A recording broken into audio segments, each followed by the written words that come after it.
that's annoying.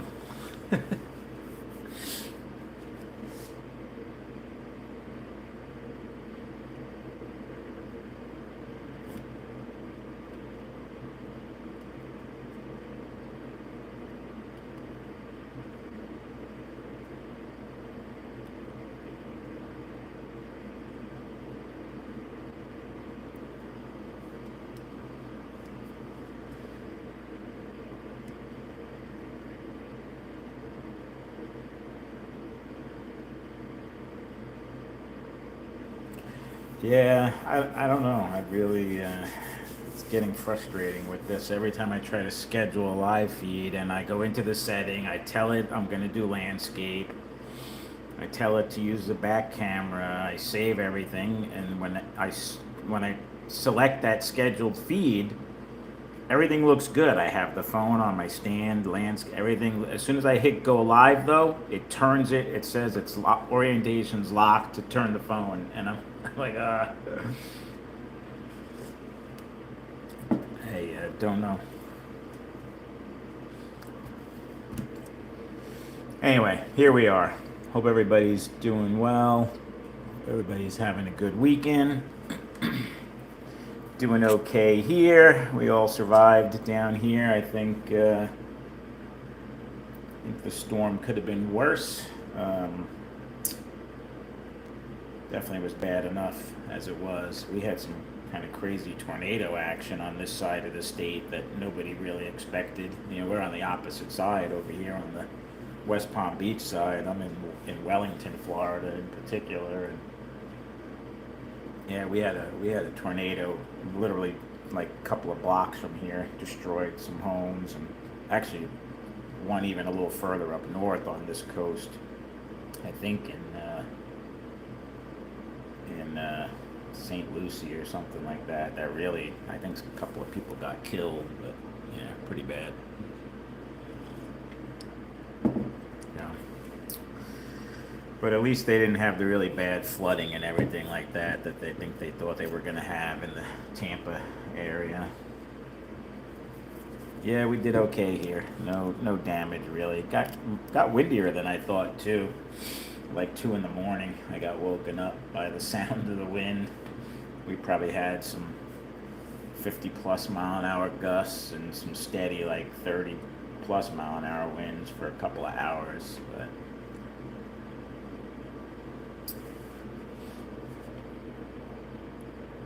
But I don't know, Larry. I don't know. Yeah, two back to back was not fun. So what I have here is my Rooster Racing Super 7 IROC set that I've run a lot of races with, and everybody likes these cars. They run well, they handle well. They're good for beginners or any level really. They're just fun car to race, and you can see these cars are starting to show the effects of a lot of racing and a lot of crashing, but these bodies have held up pretty well actually, these Lexan bodies. I've had to repin them a few times, but I've never actually tuned them up, and I notice that some of them are running better than others. So I thought I would maybe tear these things apart and see if we can take the motor assembly apart. I took one of these CAN motors apart once, so I know how to do it. I just don't do it very often. So curious to see if we can maybe clean up the com and the brushes and oil everything and put it all back together and see if we can, give them a little more pep. Hey, Steve, thanks.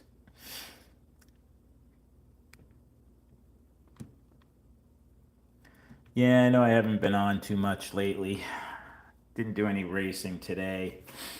I did go out to my buddy Ralph's house. He comes out on Sundays and races with me quite a bit. He's having a new house built up in Vero. And actually, they got hit up there with actually driving up there. I saw a lot of damage. I could clearly see the path where that tornado took that hit up there. Um, but I went up to his new house. He's just moving in. Literally doesn't even have anything moved in yet. But I was helping him with some projects, putting up some closet shelving and organizing in the closets. That was a pain in the butt, actually. I see why they charge so much money to put that stuff together.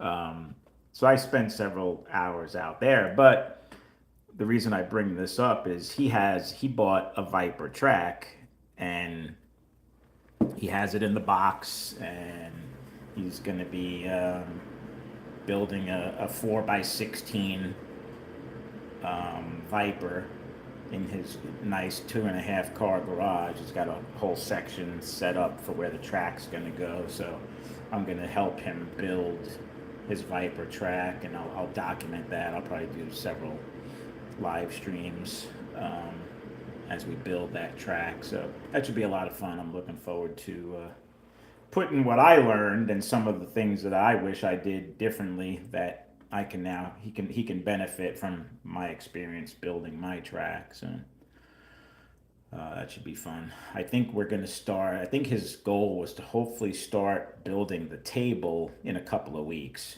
So, hey Rick, how's it going, buddy? Hope you're doing all right. Yeah, Viper did stop making tracks, but they sold their track making business to Musgrave Racing. So you can, all those Viper tracks you can get from Musgrave. Now, my buddy bought the track used from somebody who bought the track and decided to really not build it. And it was only a 4x12 track. But my buddy Ralph reached out to Musgrave, and they actually built him several straightaway sections, some 4-foot straightaways, so he could extend his track to a 4x16 track. Yeah. Hey, the dude. Hey, Adam. So that's kind of what I've got going on. Not too much. I haven't been doing a lot of slot car stuff. Our race, because of the hurricane, the race got canceled for October, so there was no club race.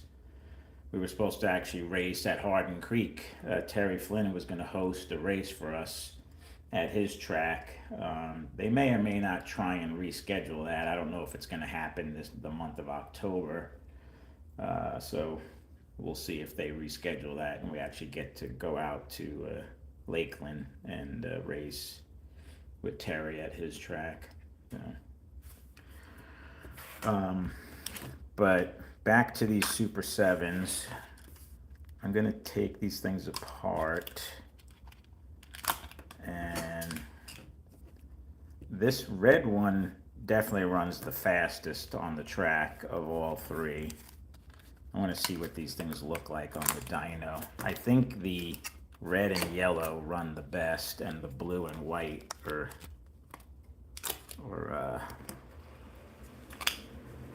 you can see these bodies are starting to show their age, but they're still in one piece. They've lost some of their paint, but I've retaped and repinned them, and I just like them because they really can take a lot of crashing.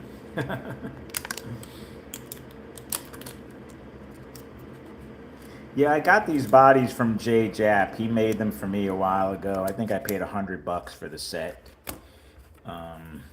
Yeah, these are pretty dirty. Maybe I can try and clean them up a little bit. Well, I'll worry about cleaning the bodies later. This feed video is not really about the bodies. I really want to just play around with taking these apart. And I've never really taken these can motors apart much. I think I took one apart just to see how to do it, and it wasn't too bad. So if you guys have any advice along the way, I'd be more than happy to take some advice.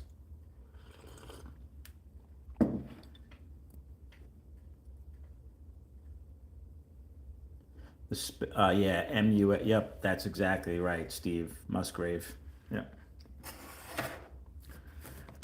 One thing I want to try and figure out that's always kind of drove me nuts with with this set of IROCs, and I don't worry too much about it because it's an IROC, but their downforce, two of them are like closer to the 140 range, and two of them are lower, but yet I've measured all the individuals, so like this one's only 133. And then I think a couple of them are in like the 140s. Yeah, like that one's got a little bit more downforce. And I've played around with the rear tires, the swapping axles, and I think it might be the motor magnets. I think two of these cars have a little bit stronger motor magnets because I've measured all the traction magnets and they're all almost exactly the same. So. But I mean, it's not the end of the world, but yeah, like see, this one's only 130. Two of them are up closer to 140. Maybe we'll play around with that if we have time.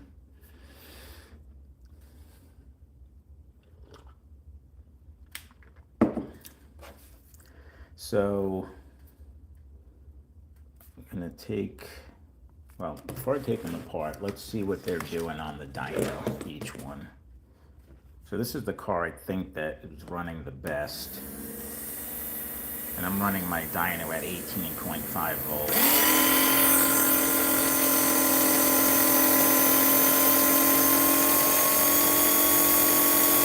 Yeah, so this car is running pretty strong at 420 on the Dino. That's pretty good. This blue one I think is the slowest. Yeah. It's only 320. That's a big difference.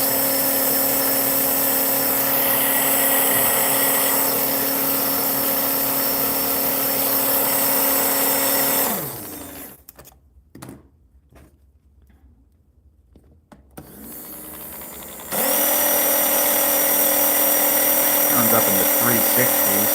Not horrible.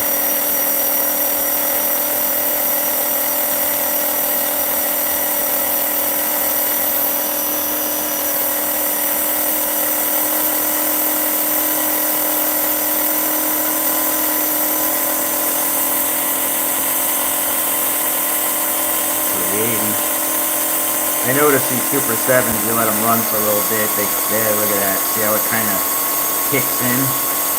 That one's up over 4 now as well.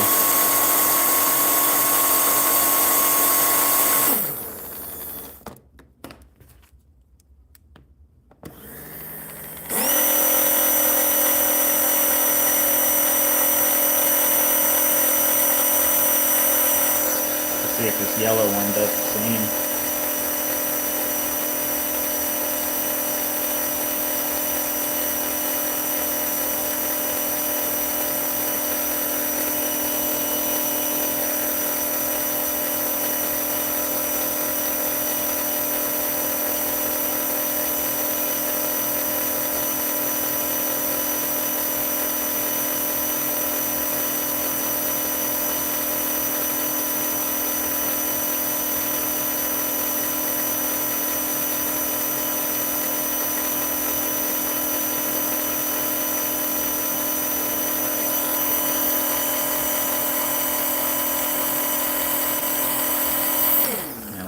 Seem to want to go any better. So, but the blue one was definitely the. We're gonna go get coffee. Okay, the blue one was. That was my wife. Just popped her head in to tell me she was going to get coffee. Okay, I have my own coffee right here. I'm fine with the cheap K-cup coffee in my AFX mug. Actually, this is Starbucks Holiday Blend that I got from Costco, so it's really not cheap coffee. So this one was definitely the slowest. Let's take a look at this blue one. See if we can clean this thing up. Axle's a little bit grungy. Probably can clean that up. I put some double-sided sticky dots to hold this I do that on all my hard bodies that use a clip, especially if I'm racing with them in the club. I use these double-sided sticky dots to help hold the clip on, and it just really quiets the car down. It gets rid of any chatter. But I'm going to peel these off for now so we can take that clip off.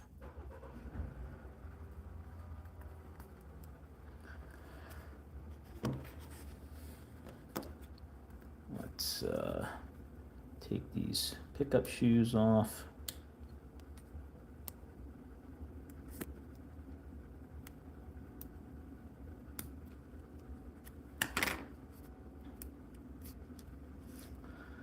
So I've actually replaced the pickup shoes already. These are actually Viper. I've already cleaned these with my little plastic wheel here. I like to use this on my pickup shoes. So you can see they got pretty good wear, but pretty even pickup shoe wear. So the pickup shoes are tuned pretty good. They're adjusted pretty good.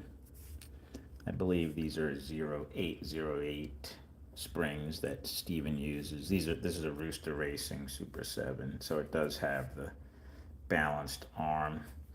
They balance it by putting like a little plastic, I don't know what that is, in between the stacks there. See that one's balanced. You see that one doesn't have anything. So they don't actually notch out the metal.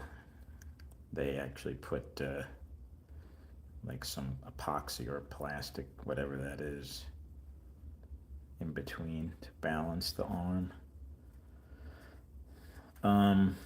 Let's take these magnets out.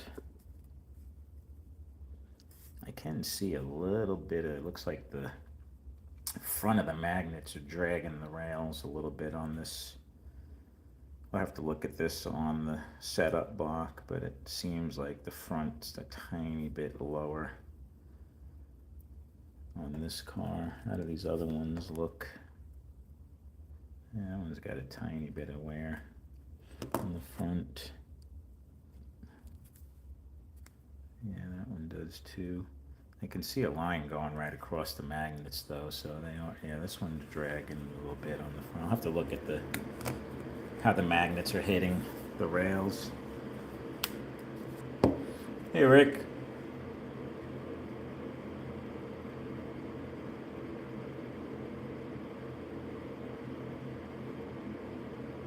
Hey, Snuggie. So, like I said, I've already cleaned the pickup shoes, and I just use this rotary tool and this little, I got this from Viper, the little blue, I like the blue colored one. It comes in red as well, which is, I think, a little bit softer than the blue, but this one works well for me to clean my pickup shoes. So I've already cleaned the pickup shoes. So I'm gonna clean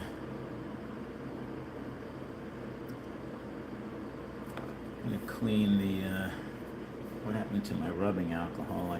I think my daughter took it. Oop, I lost the rear end set, rolled off the table.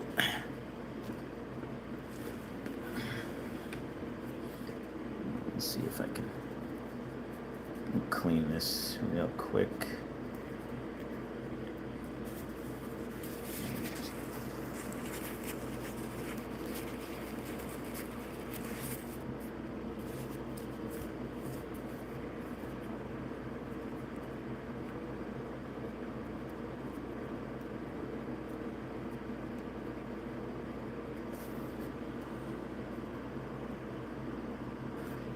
Better. See if any fuzz or anything is stuck in the axle. Looks pretty good. It's not like the old days when I used to put my track on the living room floor and oh my god, the rear axle would get my wife's hair, her long curly, I mean, the car would come to a stop because there was so much hair and stuff that it would pick up off the floor. So at least now that I have a nice track permanently set up off the ground, I don't have that problem anymore.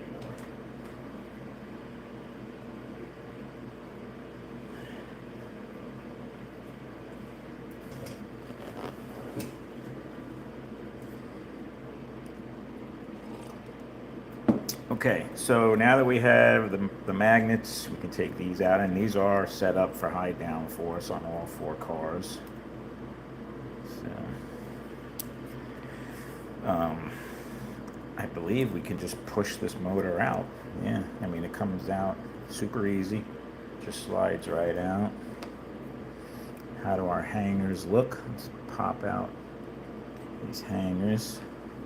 These are silver plated hangers that Steven uses from Rooster Racing. These look fine. I can give them a quick little polishing if we want. Polish the underside that touches the spring and the side that touches the end bell tab, which is that side right there. Oh, jeez. That just went flying. Fortunately, it's got stuck in my shirt.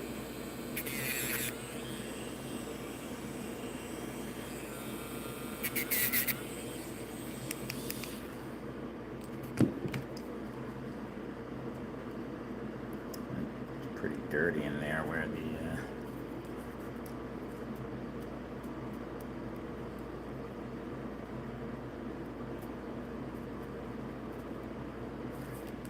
I'll be right back.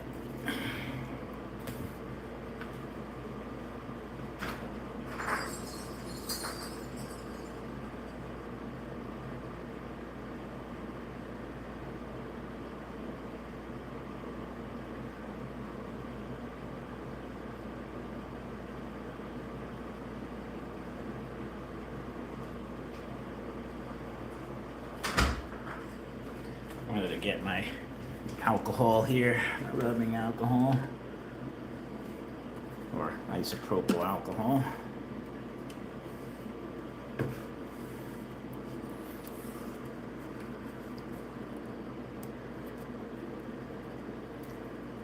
Clean this chassis up a little bit.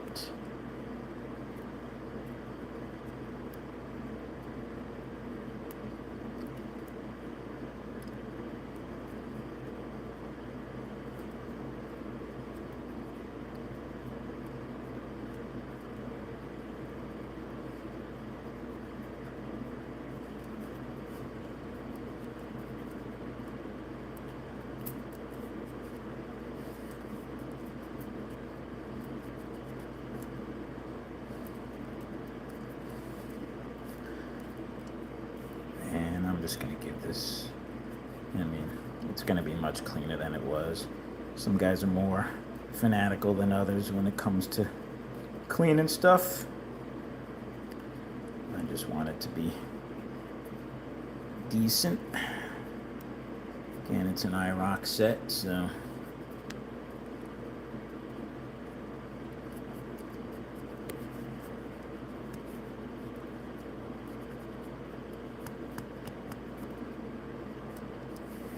definitely pretty dirty.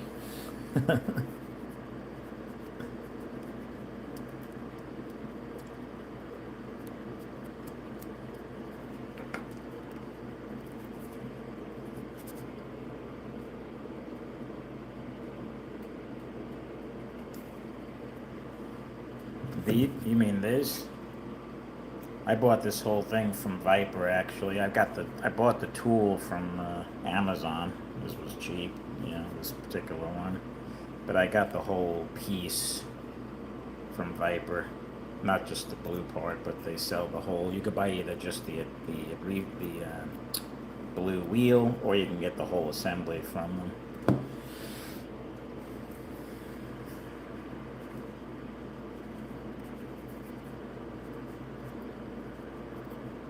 I never looked on Amazon to see if they have those kind of wheels. I don't think it was overly expensive from Viper, but I'm sure it was more than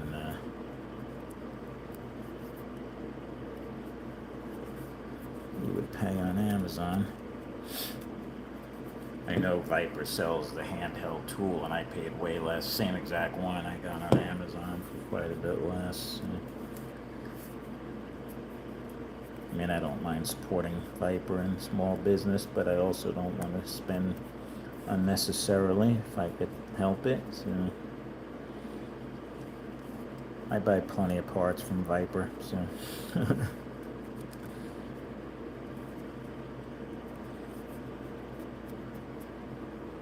Alright, I think this is a lot cleaner than it was. I don't want to bore you guys to death with cleaning. You can see all that gunk that came off that chassis.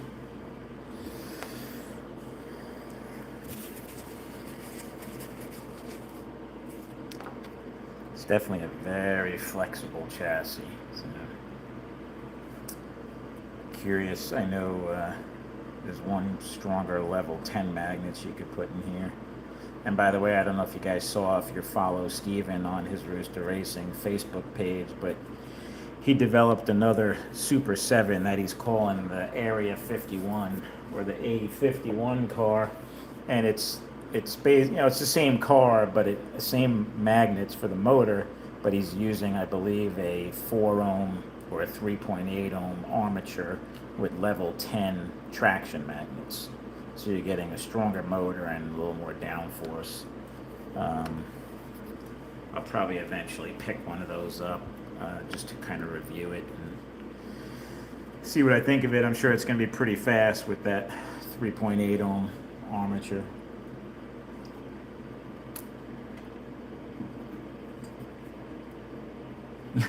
Rick. What's the rating on what?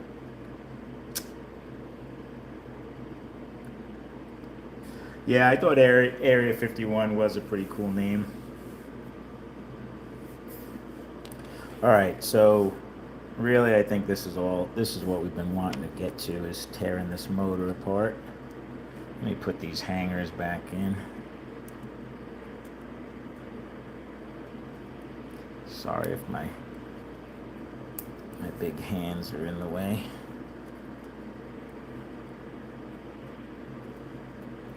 Obviously these just kind of clip in, pop in there.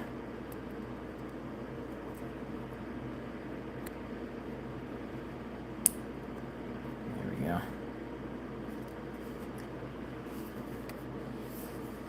So yeah, this little cam motor it's very similar to obviously an end bell. I mean, that is an end bell really. It's just the way it's permanently kind of attached. You have to kind of pry open these 4 tabs to get the end bell off, compared to like a Viper that has a separate end bell that clips into the chassis. This is obviously very easy to pop this thing right out. You don't need a special tool to spread the chassis open to pop out the motor assembly like you do on a true end bell Viper or Fusion type car. And you can, I know Terry sells, and you can get it from Steven as well, but they sell this end bell. And so if the brushes do end up getting really worn down and you want to replace it, you can replace that end bell. So I'm going to use just these little pliers here and kind of try and bend these. I don't know if there's a better way of doing this or not, but this is kind of how I do it. It's fairly easy to bend this open, so you could already see that I've already popped that side out. And it doesn't take much to really bend that up. So you can see I've bent those out, and now I'm going to use my little end bell spreading tool here so I don't tear the brushes off. And I'm going to take this out, and there we have it. I'm going to try and clean that up in there a little bit. How do those brushes look? So you can see this end bell was tweaked by Steven. It's advanced timing. See how the leading and trailing edges of the brushes are not right on top of each other, so that could be tweaked. It's lost. It's see this bottom arm. See how high up that you can't even see the hole of the bushing, but yet this one, when I go down, you can see there's not a lot of pressure on this top arm. So I'm gonna at this pivot point here, I'm gonna put a little bend down. So now you can see that the brush, when I push this one down, the brush goes down. Still not as much as the top one. Now it is.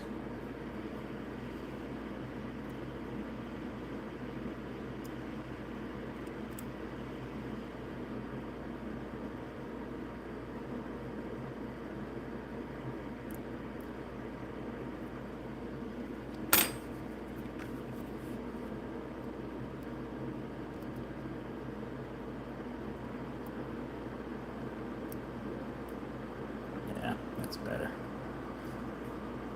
So those brushes are, you know, these cars have been raced quite a bit. That top brush looks a little more worn than the bottom brush, but there's still a good amount of life left on those brushes. Yeah.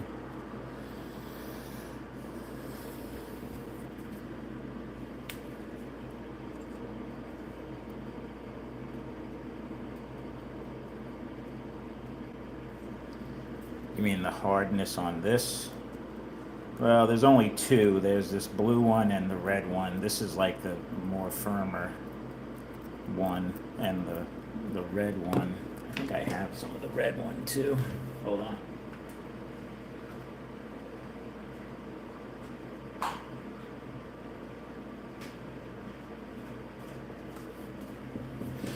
I actually bought this whole little kit.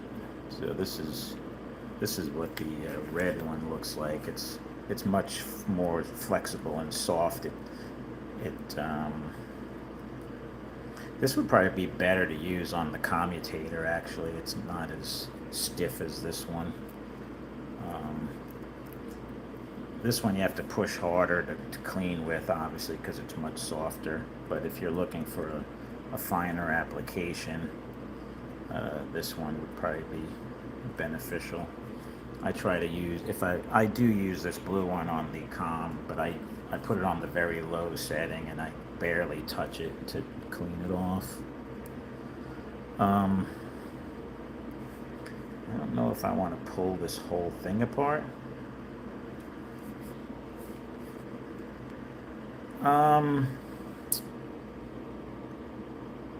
They do, like, I know they sell the replacement brush arm, like it's the whole arm.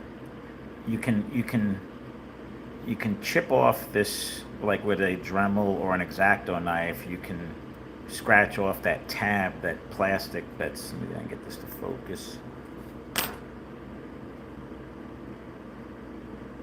You could knock that tab off, and then you can actually like pull that out, and the whole arm, the brush which is attached to the arm, which is attached to that tab, does come out. So if you really wanted to, I think it's probably not that much more to just buy the whole new end bell with new brushes.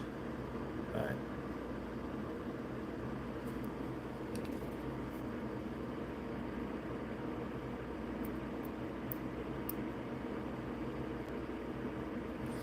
I'm going to try and clean in this end bell a little bit.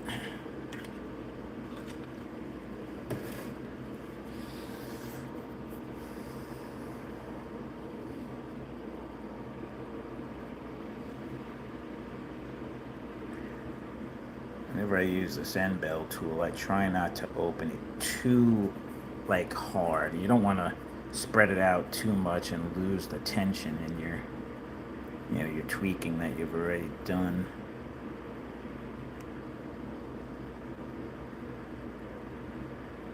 Sometimes if you use this end bell tool, you gotta kind of retweak it if you've spread it out too far.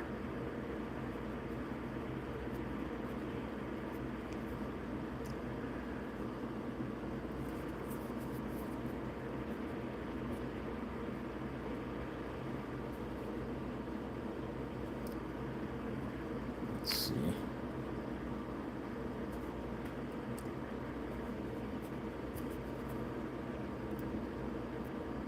Yeah.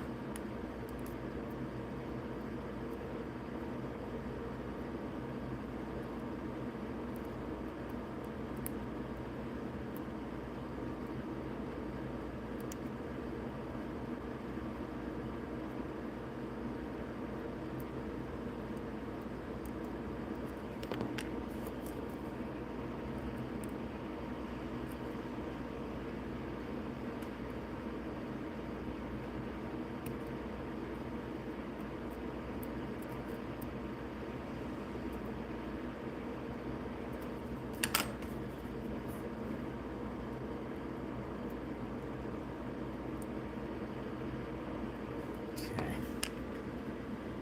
That's cleaner.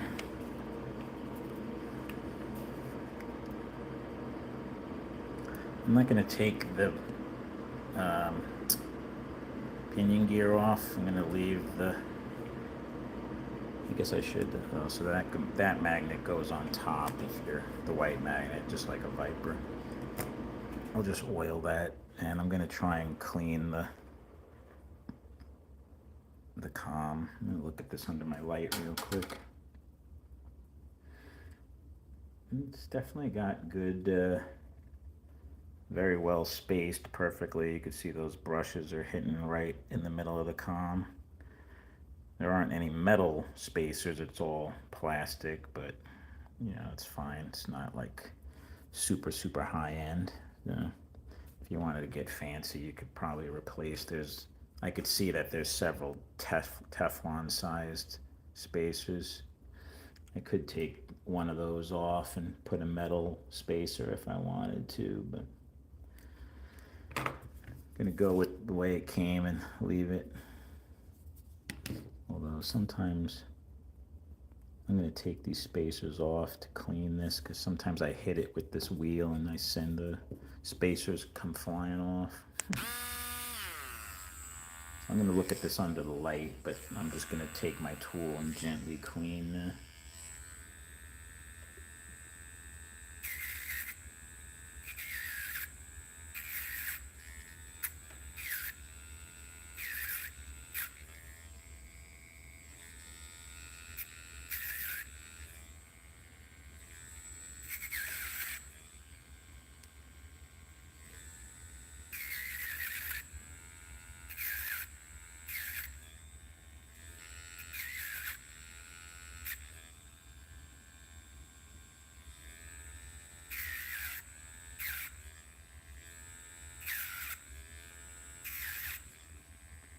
Definitely easier to clean these without it being in.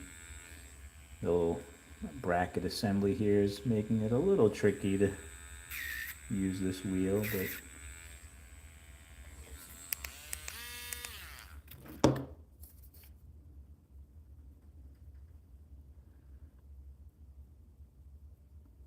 yeah, we already covered that, Mike. Musgrave Racing, they sold their track making business to Musgrave.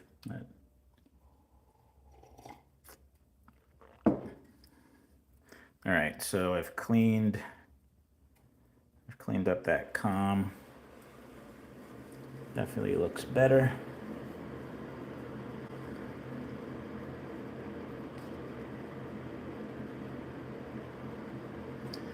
So let's pop this assembly back. I usually like to bend these even a little bit more once I have this end belt off. I'll bend these 4 tabs out a little bit just to make it real easy to get that end belt back on.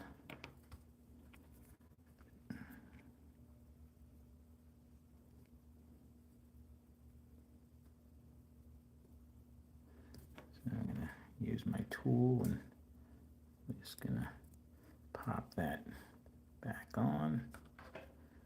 And now you just gotta rebend those 4 tabs and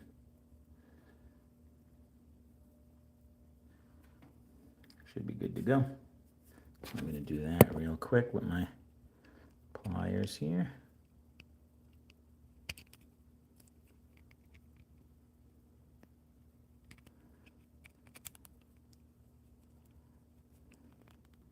I just kind of bend the tabs in. You could do it however you want, but this is what works for me. As long as you get those tabs bent and they're holding the end bell back on properly. That's the important thing.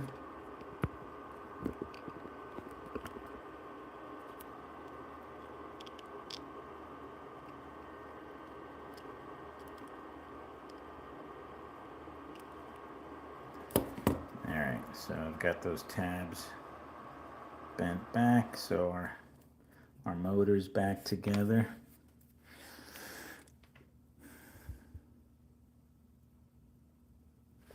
Yeah, no worries, Mike. Appreciate that.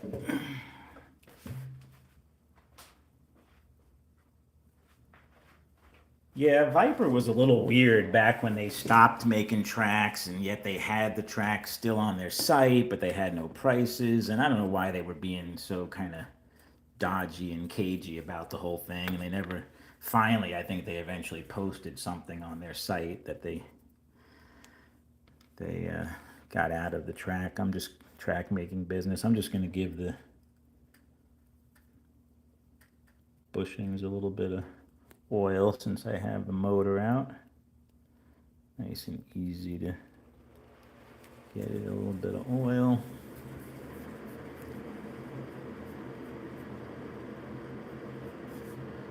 Okay.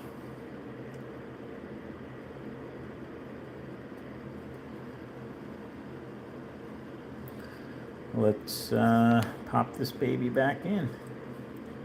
I believe as long as we put the white on top with the front end facing on my left, should be good to go. And maybe I should put it in. I think if you put it in facing down so that it clears the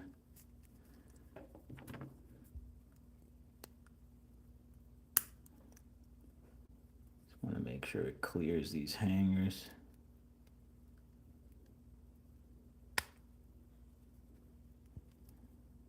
All right.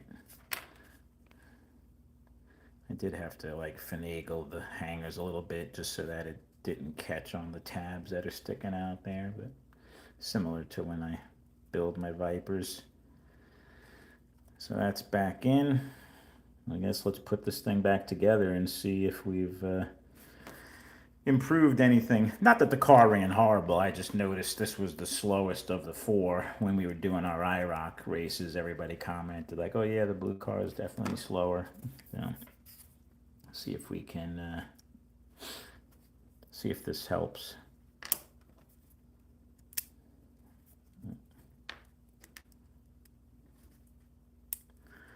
And again, for high downforce, you want the surface that sticks to that's facing the rail to stick to that motor magnet, so you put it in on that side.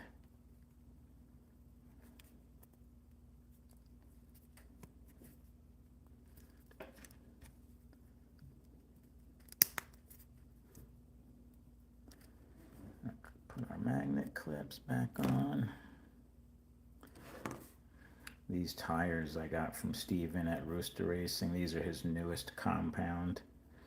These are fairly firm. These are not like a regular Viper medium compound. These are actually something Steven had specially made. I believe these are like a 436. Yeah, 438. A little loose on 438. Between a 438 and a 436.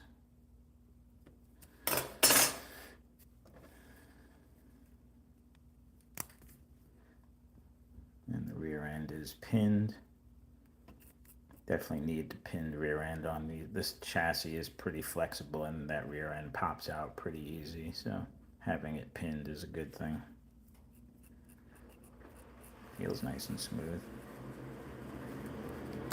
Alright, let's put our pickup shoes back on and see what this thing does.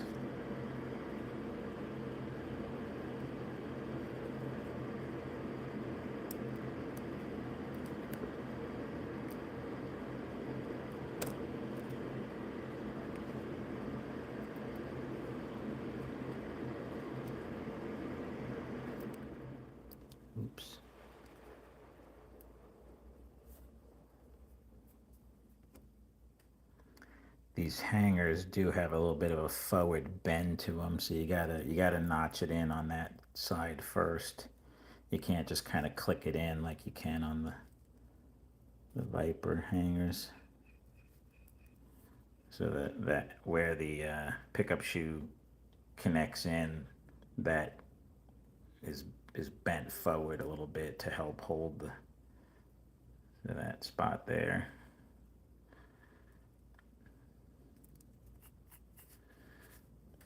Give give a little bit of oil on the rear end here. A little oil on the gears. A little dab on the rear axle here.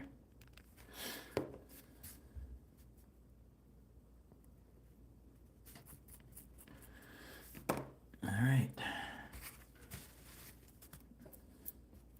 Hopefully we didn't make it any worse. Oh, crap. Come on, you guys didn't remind me. You know what I forgot? Dang it. No, that stinks. Look, do you see what's sitting right there?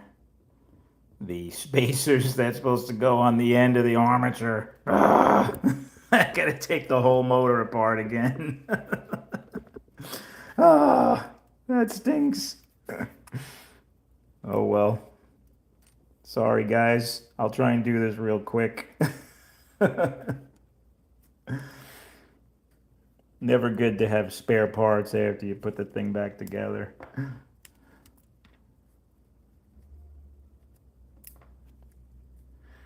I know you guys were just watching to see if I was going to forget to put those spacers back on, and I did not let you down. I did forget.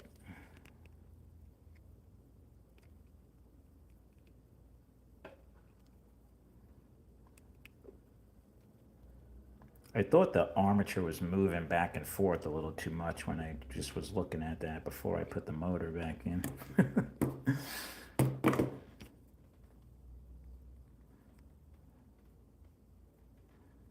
That was annoying. Oopsie, yep, that's right. All right, let me put this back on. Clean these a little bit.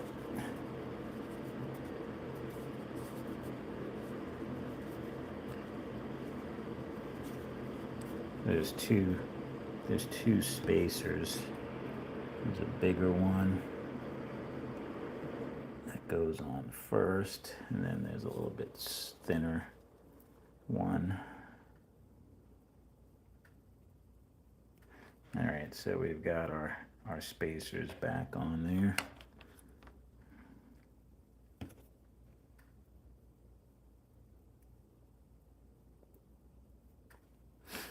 All right.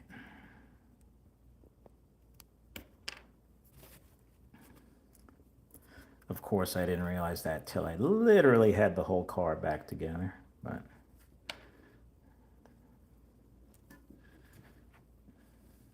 hey, Matt. Yeah, I know. Oh well. Fortunately, I don't mind taking cars apart. We all of us in the hobby like doing, most of us, I think, like doing it. So I know I do. So.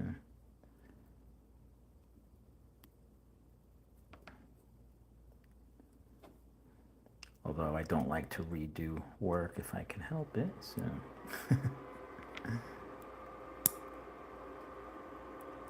Oh yeah, that's much better. There's a lot less play in there now.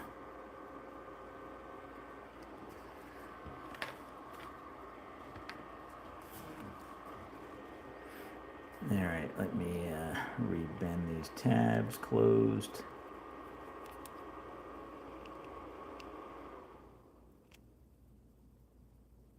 Oh no, I screwed something up. Crap.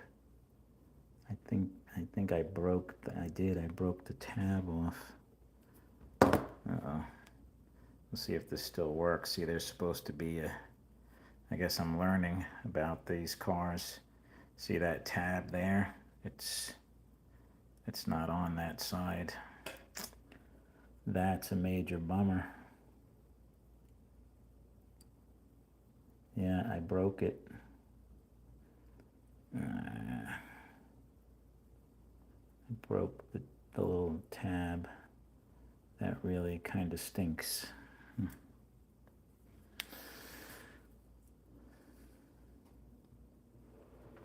Hey, nobody.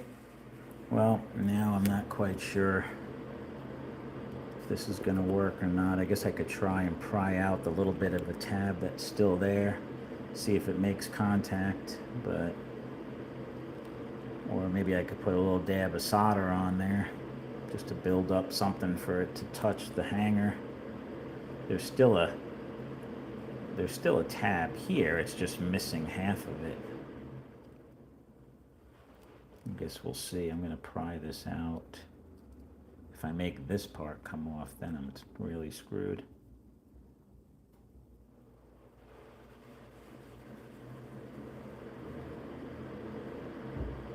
Yeah.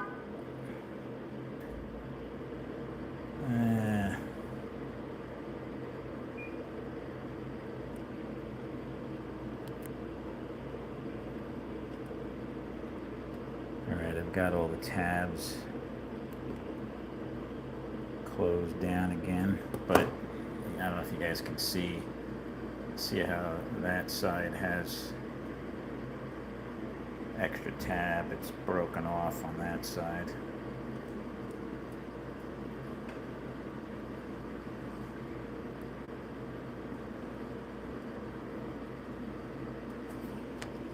Interesting. I don't see where the tab went. But oh, here it is. Yeah. There it is. Boo. I guess I get a failing mark for this rebuild.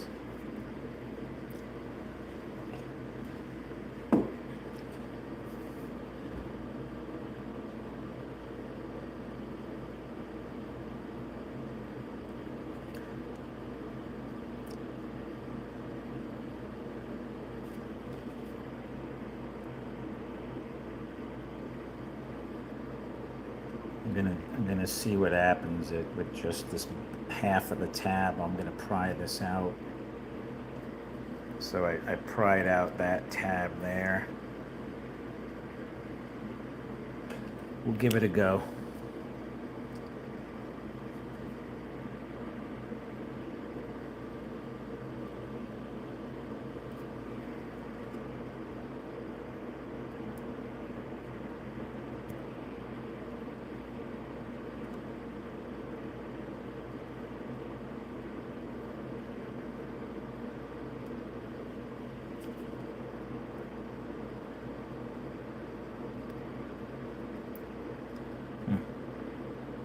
I guess you do gotta kind of come in on a little bit of an angle with this.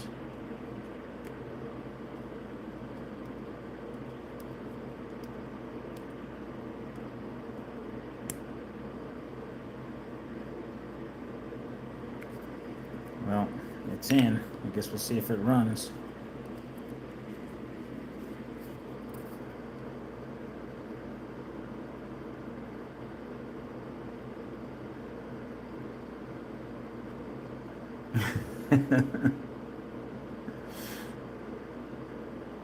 Hey, Dan.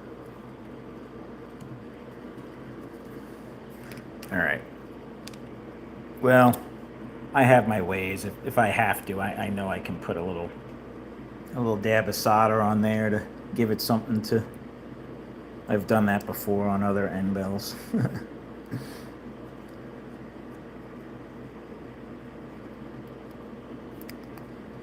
Just needs to be able to touch the hanger to make contact.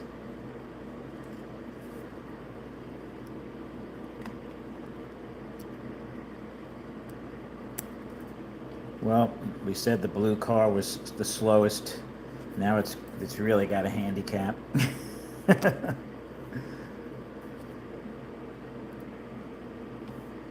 Well, now I know to watch out for that. Just like when I'm pushing in an end bell on a Viper, these Super 7, the tabs are similar. Better make sure they clear the hanger before you push it down.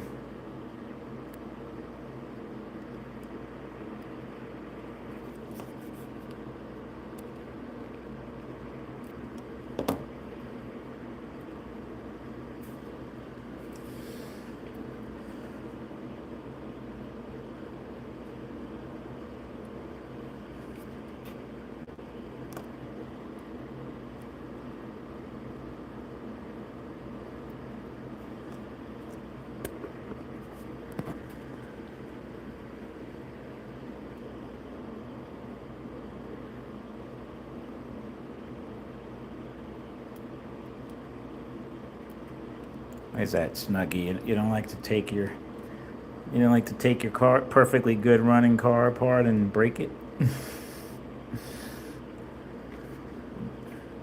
That's how you learn.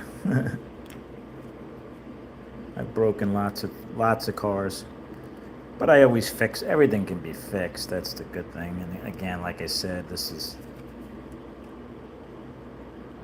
not a big deal. If I need to, I'll just get another end bell from Steven. All right, it's back together. Let's see if it runs with a battery. Oh yeah, it runs. Let's put her on the dyno.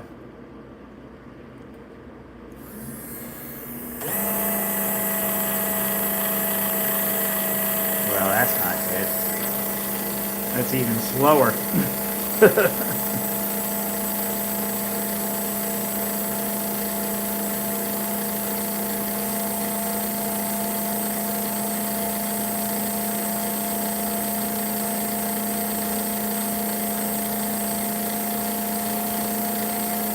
I did oil it.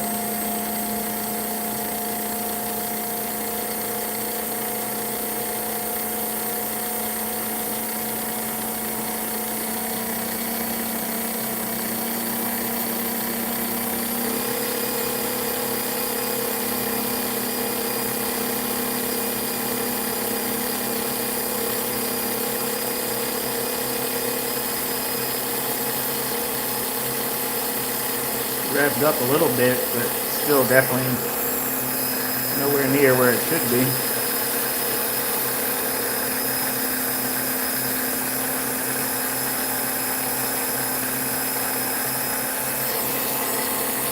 I don't know if it could be that it's not making the best contact.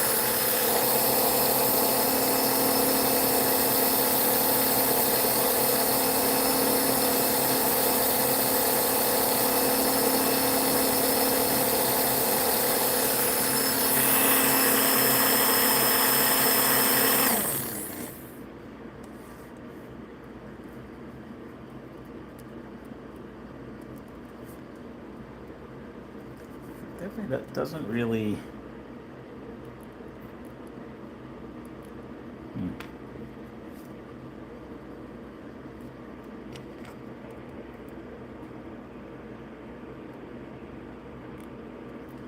Actually, you know what, Mike? It does feel a little bit. Although they all feel a little tight. There's like not a lot of when the car is all together. There's not a lot of play at all in these armatures. Let me see the red one, which runs the best. There's a little bit of play in that red one. There's a little bit of play in this blue one too.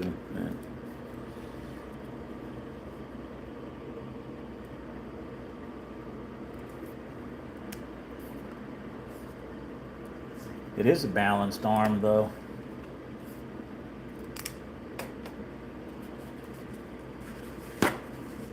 I mean, I don't have any way of confirming that one way or another, other than it has the balance marks in it. They balance these arms, Dan, by putting a extra material in between the stack, so you could see there's a little bit extra in there. There's none on that one. They don't actually remove part of the metal there.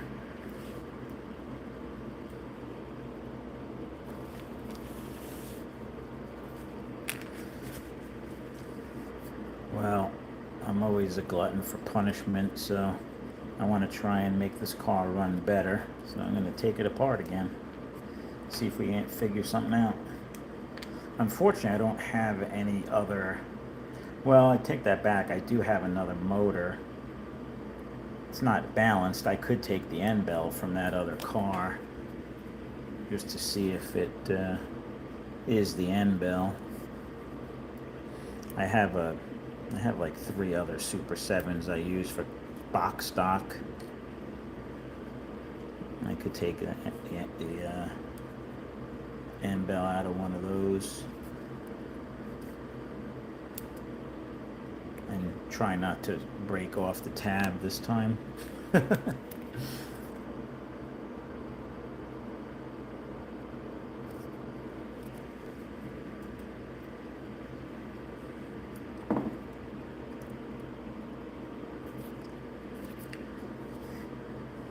Yeah, I don't think it has anything to do with the balancing of the arm, though. This thing is just running a lot slower than it, whether it's balanced or not.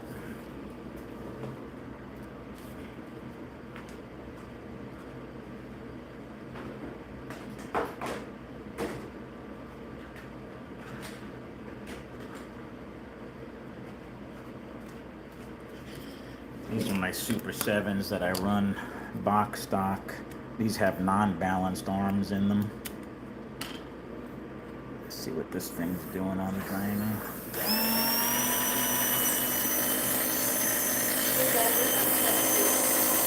In the laundry room. Yeah, so this is running the 370.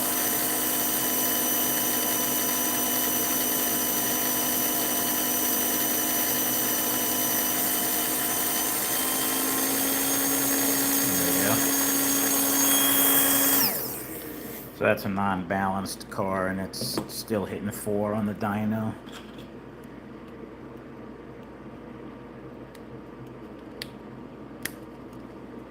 I mean, I don't get too hung up with numbers on the Dino, but this thing is only not even in the 3s, it's in the 2s.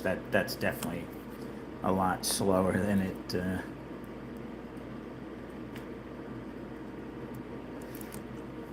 should be. This is my other box stock car. Box stock has to have the non-CNC bigger front hubs and tires and level 6 magnets, non-balanced arm. You can change out the rear tires if you want, but that's all you could do. Most of our club uses these Super 7s for box stock.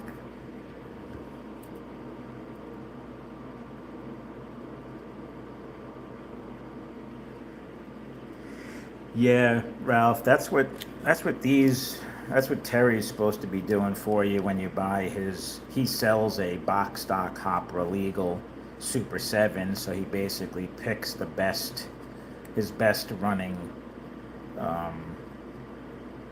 non-balanced motors and sets them aside and sells them for club racing. So these are supposed to be fairly well balanced arms. That's why you're paying a little more for him to find the best ones for you. And these do run well. Those cars, those non-balanced box stock cars that I get from Terry run great.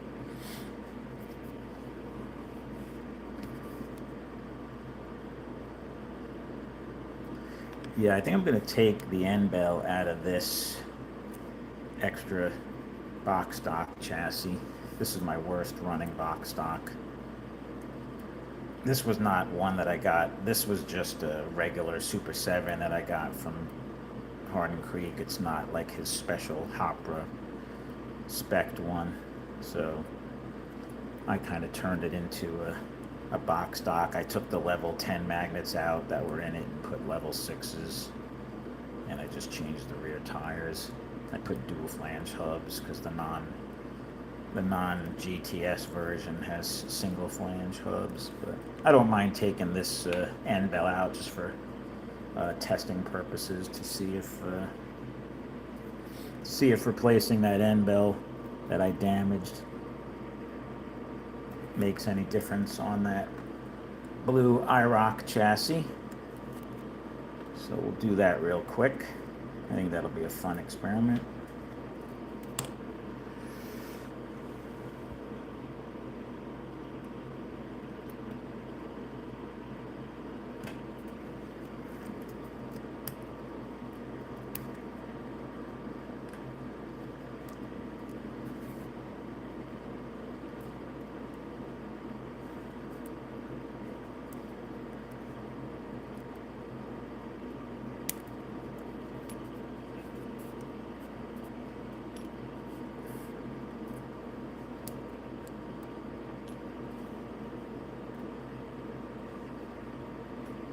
Try not to lose my springs. I'm very good at losing springs. All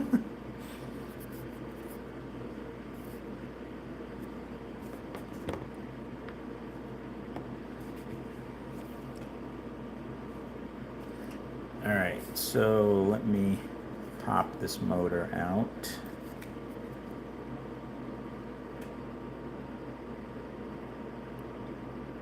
Oh, you know what?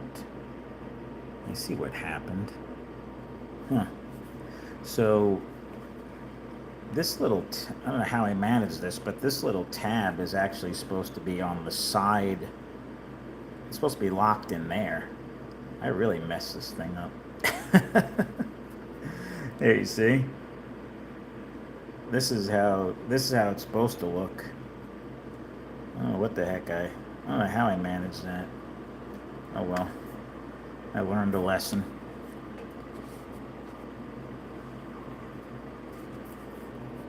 I do want to take this so-called balanced arm that I just cleaned up back out of this. So I am going to take this motor apart.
Although this end bell is from Hardin Creek and this end bell was from Rooster Racing. I know Steven does some tweaking. He's on his end bell, so I'm curious to see how this stock end bell on a stock Super 7 looks. Oh, look at that, the bushing came out.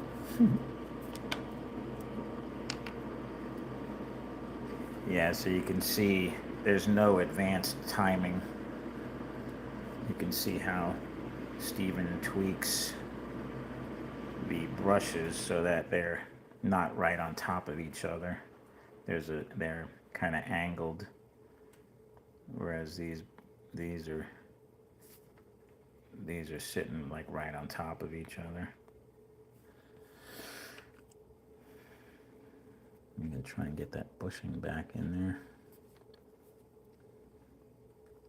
I guess I could just put it right on here and put the whole thing back in.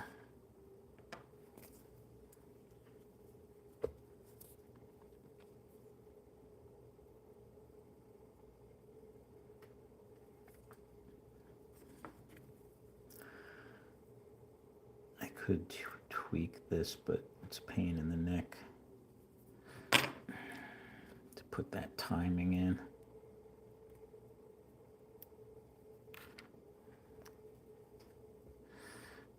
I guess we'll do a quick experiment just to see if this actually makes any difference or not, even without the little bit of advanced timing.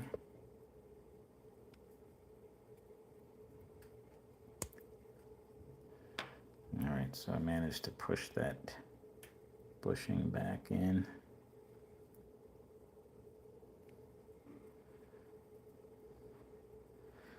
Let me bend these tabs.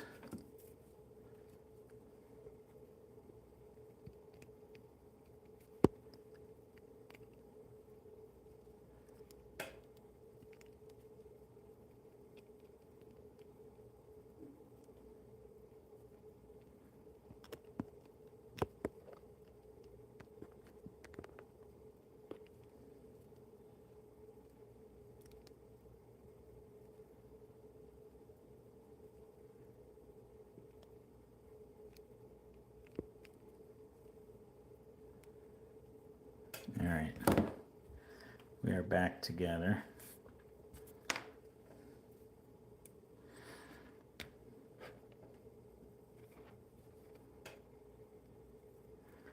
There's definitely a little bit of movement in there.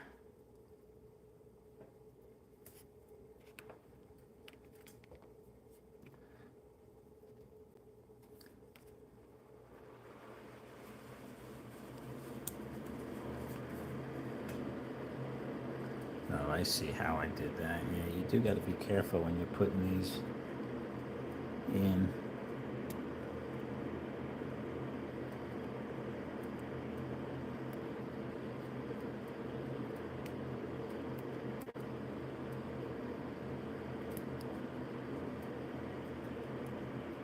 Okay. It does require a little tweaking to get the tabs past those hangers, so can't just force it right in like I did.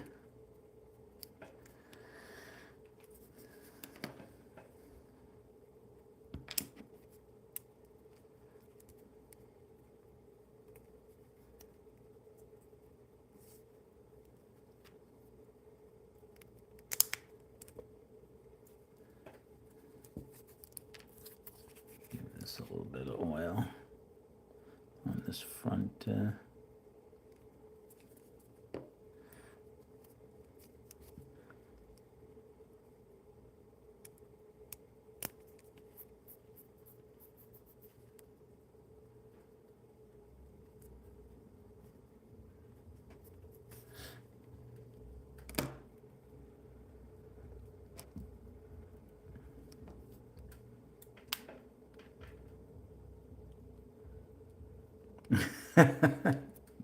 Three cars to fix one.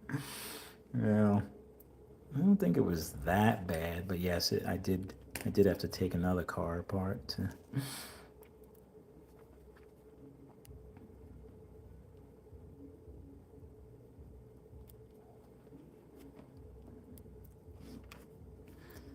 Yeah, it just makes it more interesting, right?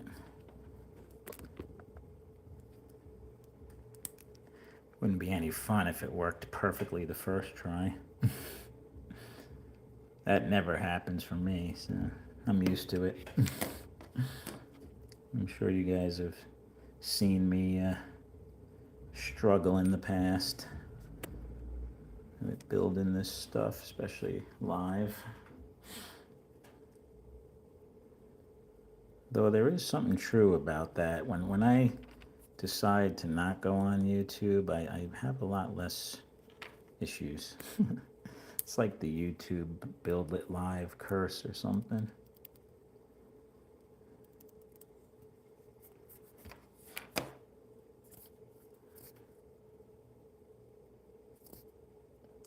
Right, Ralph? That's exactly true. And you know that junk box always comes in handy down the road. So.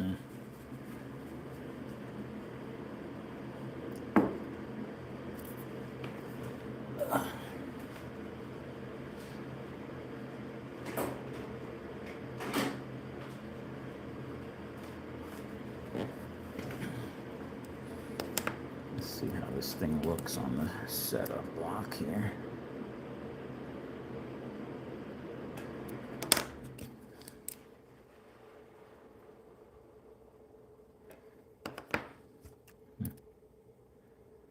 Yeah, these cars definitely, the magnets are lower in the front. So I know these are 340s on the front.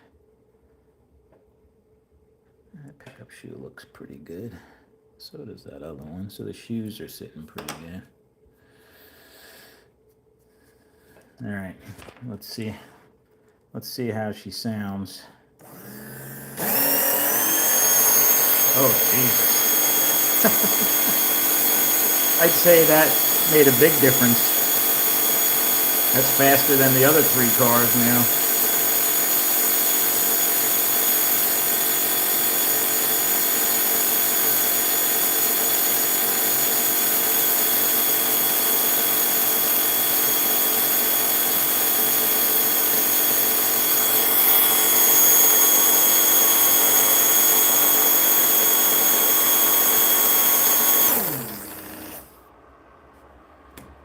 Yeah, that's as fast as the red one was. Even faster. Rick says let it warm up.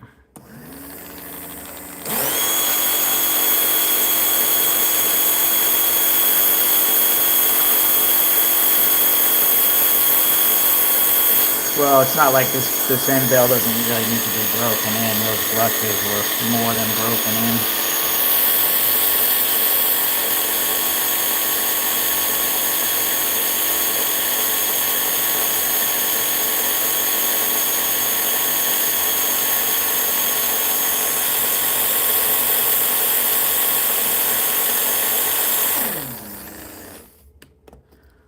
I think for an IROC car, it's running pretty darn good now. But now the question is, do I want to risk taking these other cars apart and trying to tune some of these up? This one can use a tune-up. Doesn't sound that great.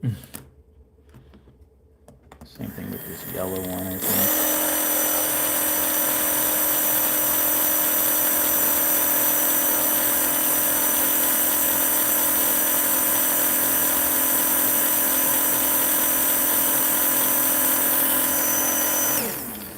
Yeah, I probably will play around with some of these other ones now that I know what I'm in for. Hopefully I don't make any more spare parts.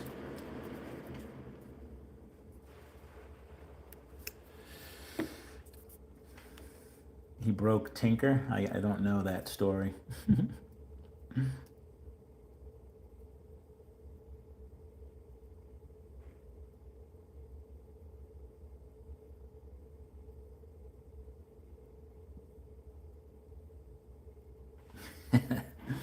Yeah, no, it never works. Usually where it never works right for me either. So, I am gonna put this other end bell.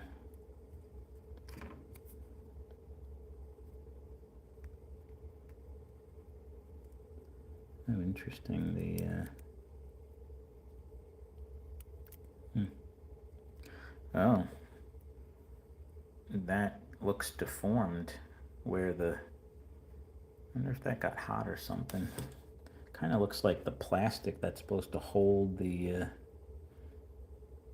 Maybe that's just oil. Don't know if it's holding the bushing in properly or not, but I'm going to try putting this back on this motor assembly, and we'll see. Since I have this apart, I'm going to clean the commutator on this motor.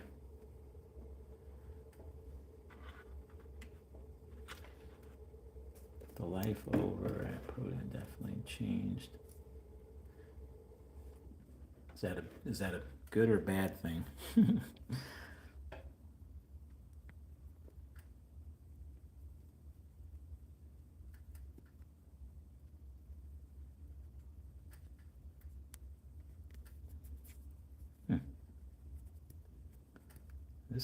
This com cleaned up pretty good just with some rubbing alcohol.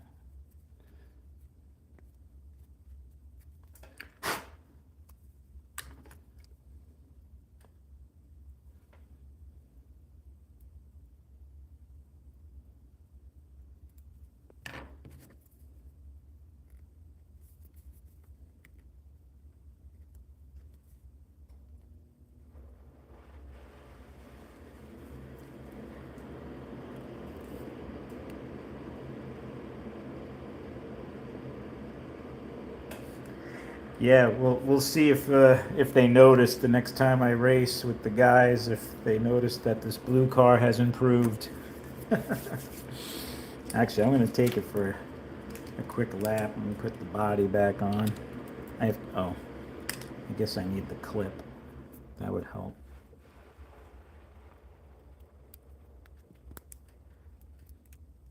Oh, this is the wrong clip. This is for my box stock. What did I do with the? Oh, here it is.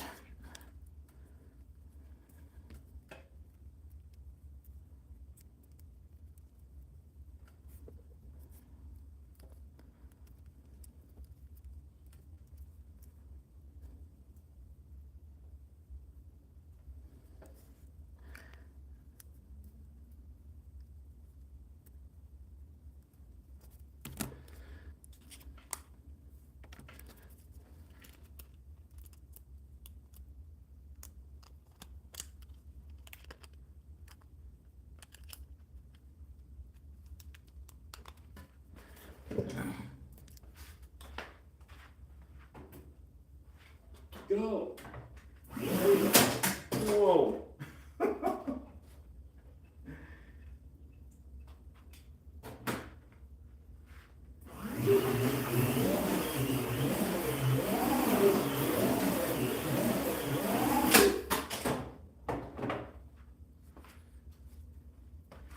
Definitely much faster. I just crashed it all over the place. I had to turn my sensitivity down. Just did a 2.7 second lap. That's pretty good with these cars, actually.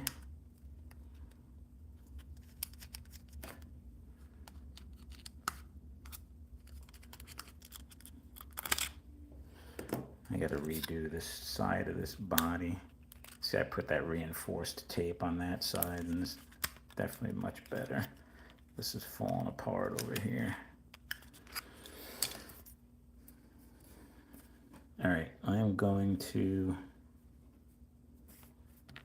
put this back together just for the heck of it. See how this car runs with the with this end bell.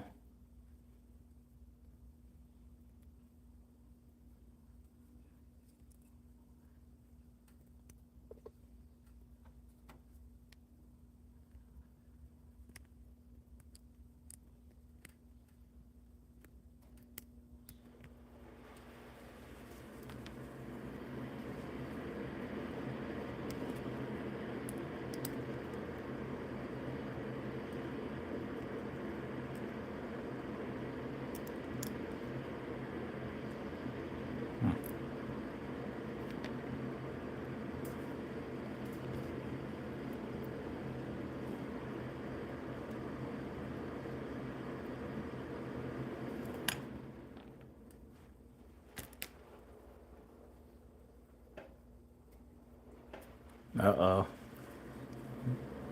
What'd you get, Ralph?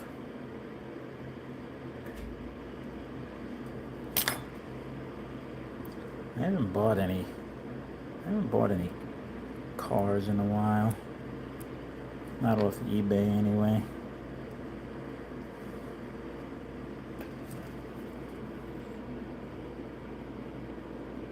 I don't know if I'm spending less money doing more of the racing aspect of the hobby, club racing, and not collecting. I certainly do spend a fair share of money on my parts to keep all my race cars running good, but I don't spend as much. Like, I'm not spending hundreds of dollars on one car, like an AFX, or there are cars I would love to get my hands on, but I'm trying to resist.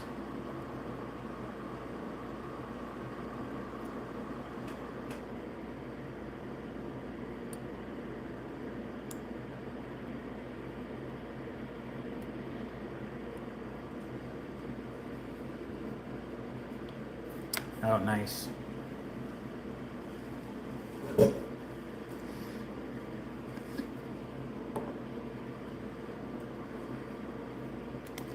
Let me try and put this motor together here.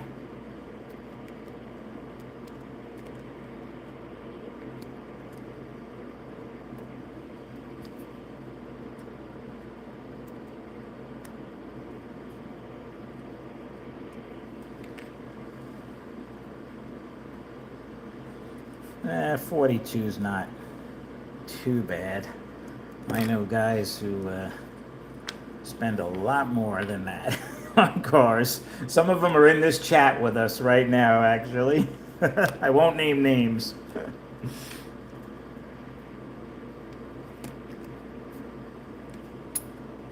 I guess some people have a little bit more disposable income than others.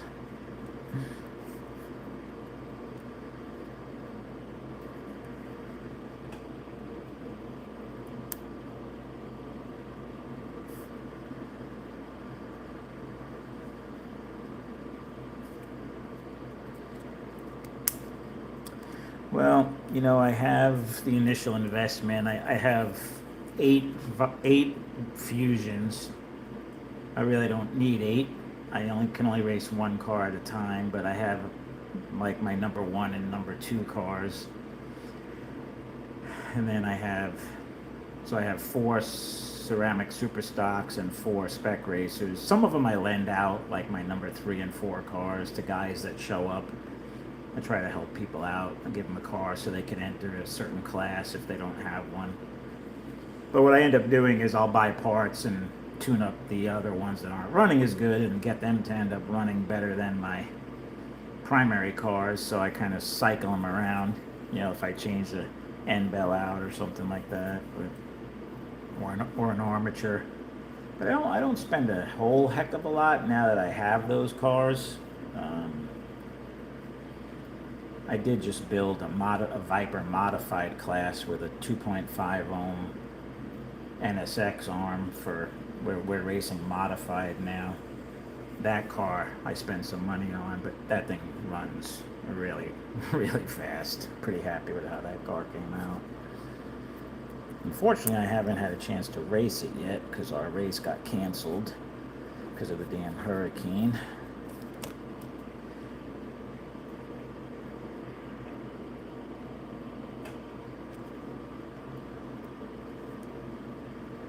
Just don't get in trouble with your... Yeah, no, I have my wife's full blessing to spend what I spend on the hobby. She says it's cheaper than golfing, so... I'm like, all right.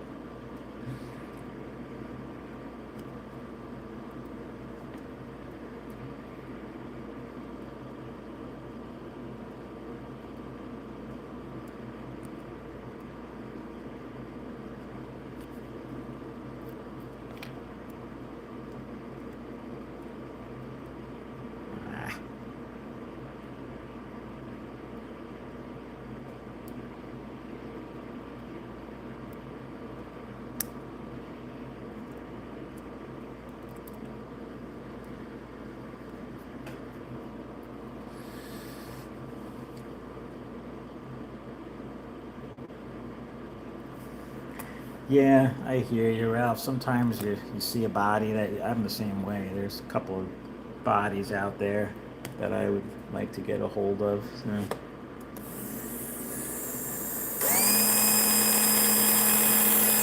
Yeah, this end bell's just not cutting it. I'm gonna buy another end bell probably for this car, or try tweaking this one a little bit more. This is exactly how it was running in the blue chassis. No, it was even slower, right? It was down in the twos, I think. Still not great.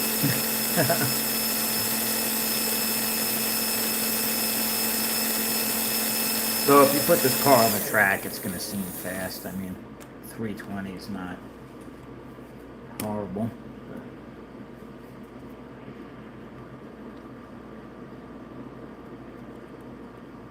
This is a car I'll just lend somebody who doesn't have a box stock car, so I know I'm giving them a slower car than mine.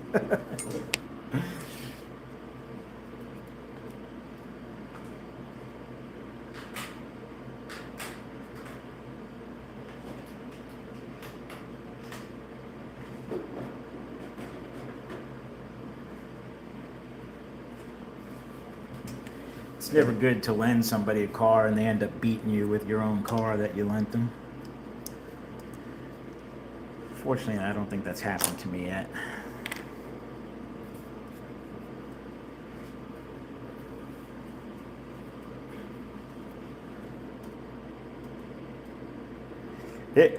It might be, Mike. I have to look at that end bell in that car. It's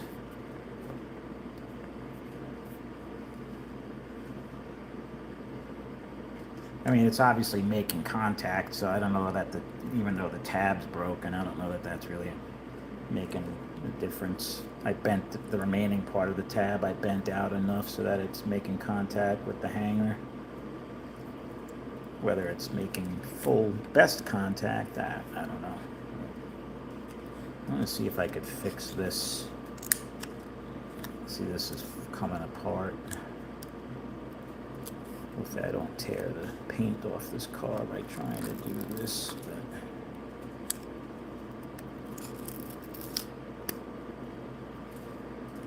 I want to fix this body real quick, if you guys don't mind.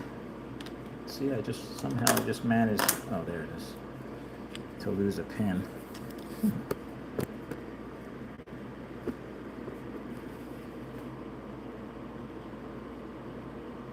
It's a home track advantage. That's true, right? You didn't show up with your own car, you can't complain.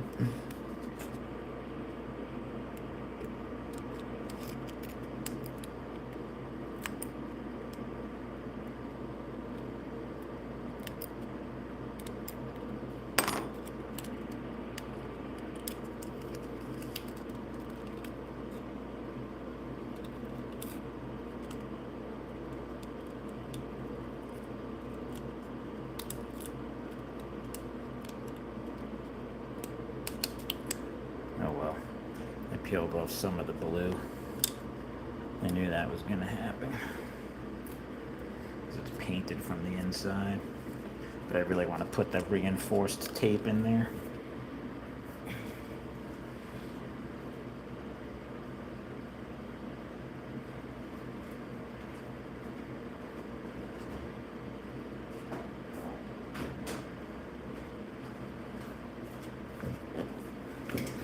I've been using this Gorilla tape for the outside, and this strapping tape. This is the perfect width, which I'm happy about. So. And these cars were very flimsy on the side, so this has really helped keep these bodies on better, actually, putting that reinforced tape on the inside.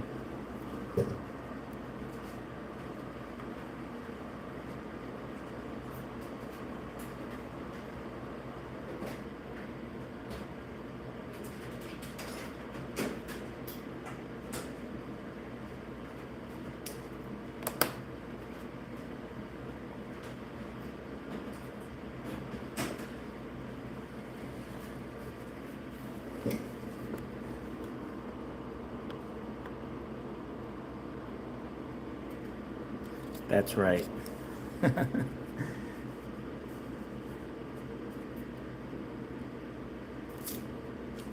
Can't race if you don't have a car in the race, right? Let me cut a piece of this.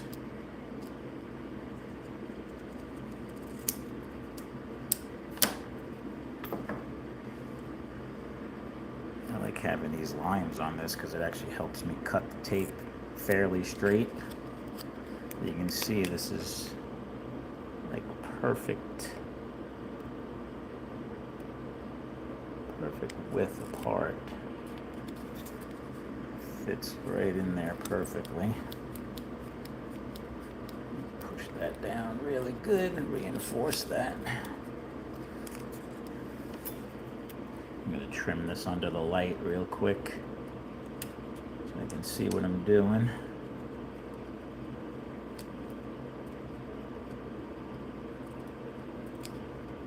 There we go. So now we got reinforced. I had done this side before, but I didn't do this side. So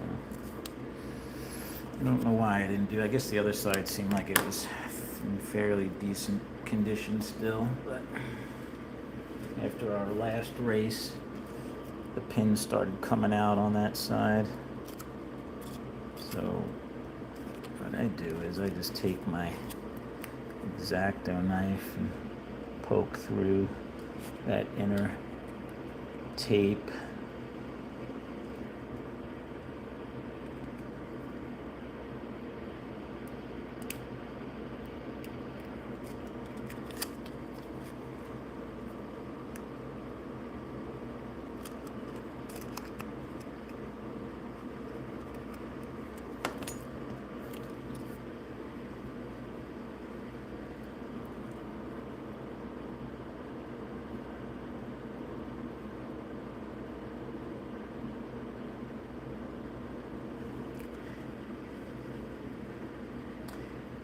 Yes, you could use that pin vise, though a little poke with my X-Acto knife usually gives me a good starting hole. Although you got to be careful with the X-Acto knife because it could slice too far. You wouldn't have that worry if you used the pin vise. I like this extra heavy duty tape because it kind of gives the pin, it kind of redoes the hole for you a little bit, gives a little more bite.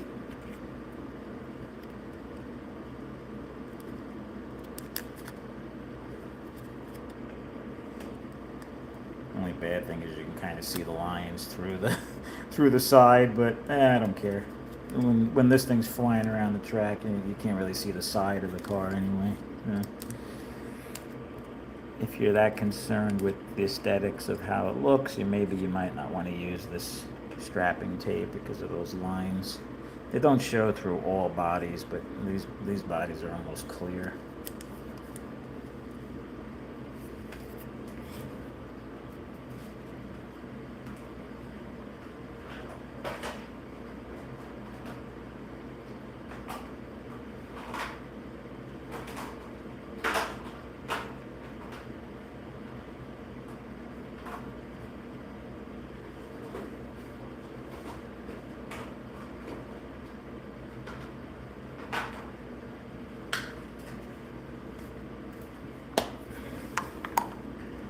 This is my modified car that I built. You can't really see it through this body too badly. But I have that same tape in there.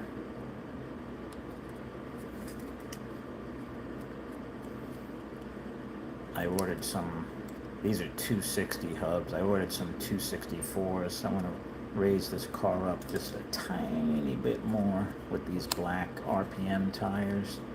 You can see it's dragging pretty good on the magnets. Just want to get a little bit more height. Then I think this car is really gonna, I mean, it's already flies. It's just dragging a tiny bit more than I would like it to. But this armature just, it's so powerful. These NXX turbo arms that you can get from Hardin Creek. They're expensive though. It's like a $35 armature. Hey, Luke. So this tape, this Gorilla Tape is pretty sticky and it's kind of thick. This does add a tiny bit of weight, but I measured it on my scale. It was like, I think it went from 0.8 grams to 1 or something like that, and it was like 0.02 grams. I guess if you're somebody that believes every little ounce makes a difference, then maybe you might not want to use this tape, but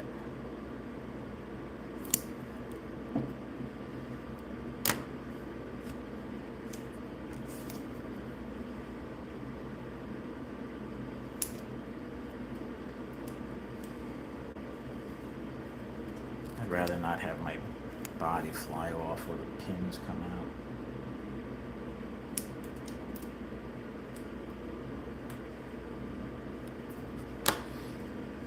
Alright, let's see if this... That's good. Oh, dang it. the body. Sorry guys, I gotta do this part under the light.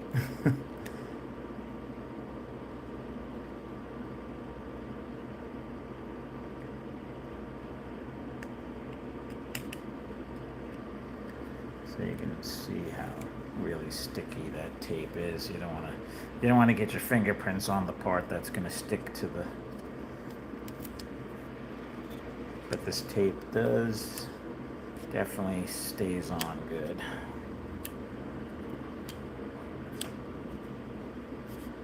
Definitely keep your pins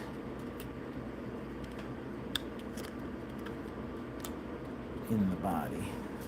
Obviously, the cleaner you make the body, the better as far as the tape sticking.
All right, she's ready. She's ready for the track.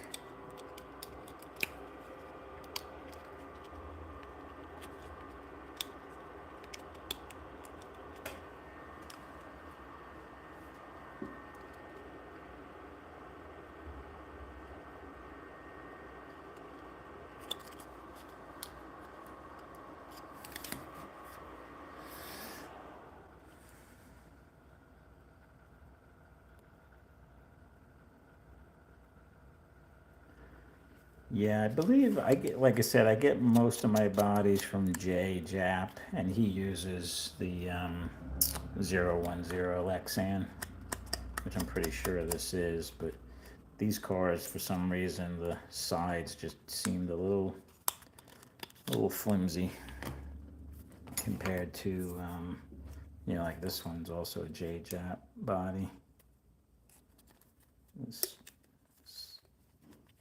I don't know if it's just the way he painted them or just the body in general, but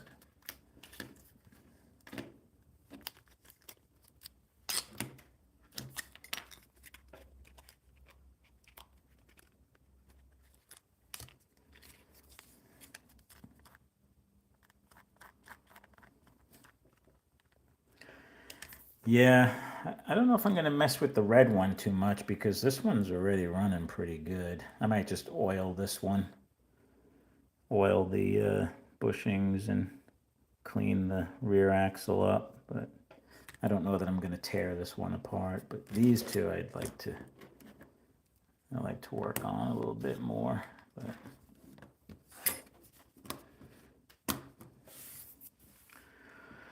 I'll save that for another day.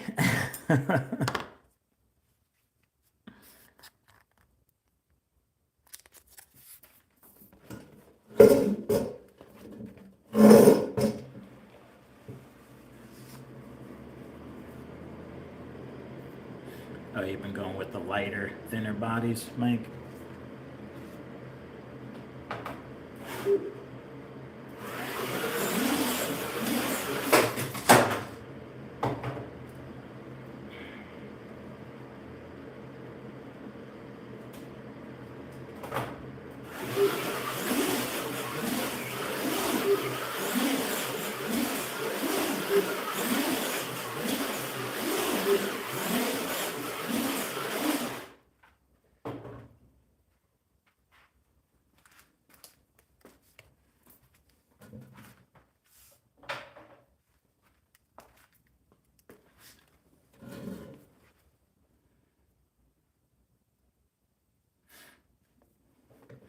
I know a couple of guys I race with that like to get the thinner, lighter Lexan bodies as well.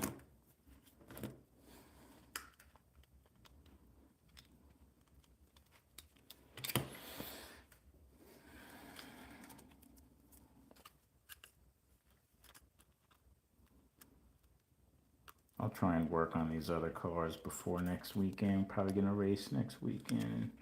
We usually always race these Super 7s in the IROC. I do have a Viper. I have a Viper V-Spec set and a Mega G Plus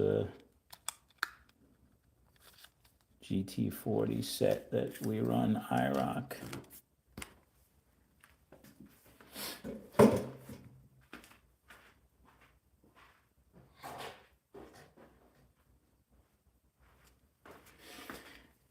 We actually have a lot of fun with these cars because they're slower and it makes the race much closer. So we have fun with these. They don't perform or handle as well as the Super 7s, but you know, it's something about just leveling out the field, and you know, you can't lap guys like crazy with these cars because they're just not fast. They're just not that fast. You know. So,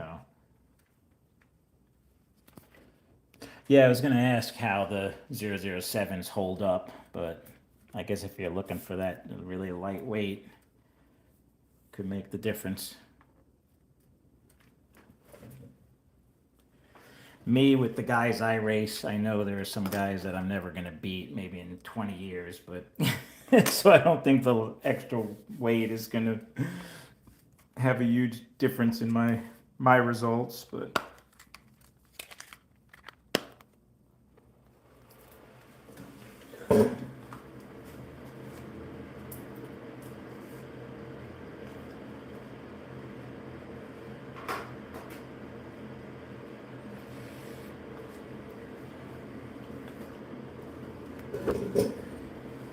this yellow car runs the best actually of these.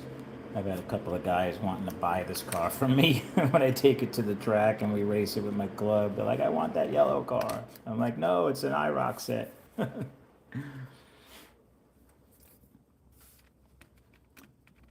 I spent more than I would like on to get this blue body because this was the like special edition car.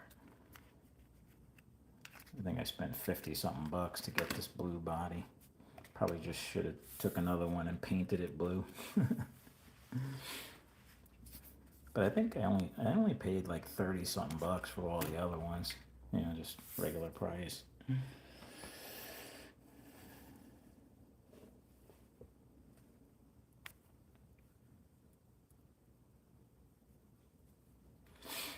Yeah, the last time the guys were out, one of my buddies was a yeah, no, you know, I mean, none of us are really super crazy about these Mega G Plus cars, but they run well and they make for a kind of an interesting race. And for the guys that don't like the super fast cars, they prefer these. I get it. Not everybody likes the blazing fast cars.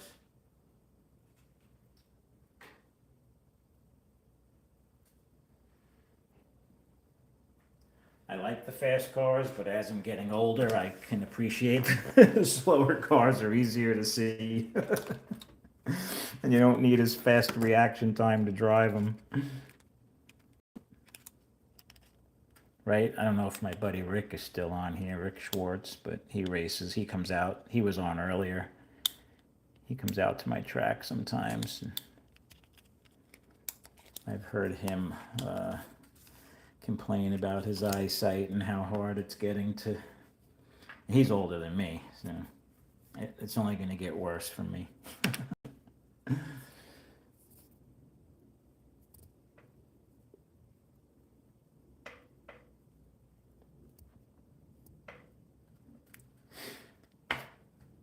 Yeah, I mean, I've gotten to the level I'm at. I've been racing for about a year now as far as club level, and I've definitely much improved since I started, but you know, I'm probably I'm a little better than middle of the pack usually. You know, when my race at our events, we usually have anywhere from like 11 to 14 guys in a race, and I might finish fifth or sixth out of 14.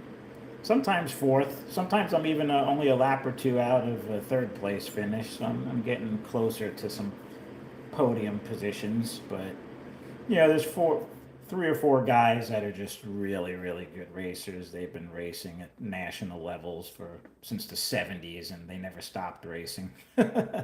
Those guys are just really good racers. But we have a good group. They're always willing to share and help people get better. So we don't have those kind of racers that are like, oh, I'm not going to tell you my secrets. You know, I try to help people, and you know, if somebody can benefit from what I know and get a little better, then I'm happy.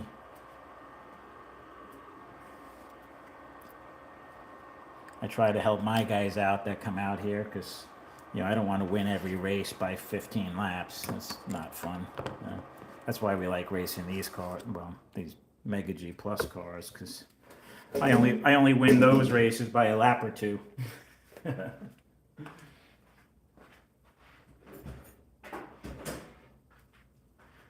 But we got a new guy in our group. His name's Vinny. He's a good racer. He's been coming out. You might have seen him on some of my recent live feeds, but he gives me a run for my money.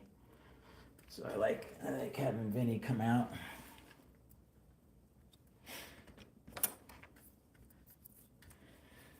You got to have somebody that, you know, keeps you honest. And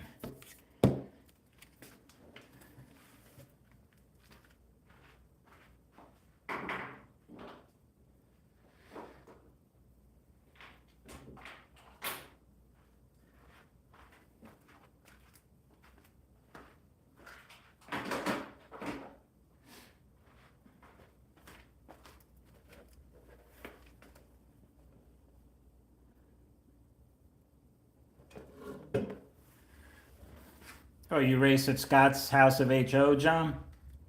You live near Scott?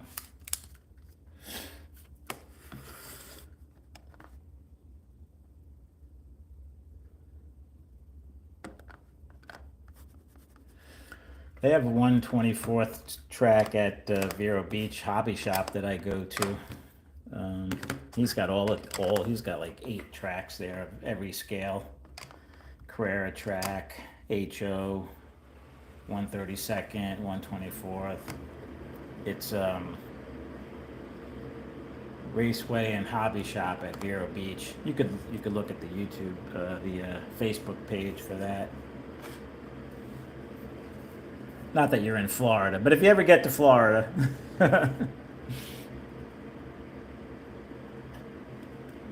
It's got some nice tracks there. My buddy Rick likes to race the bigger cars.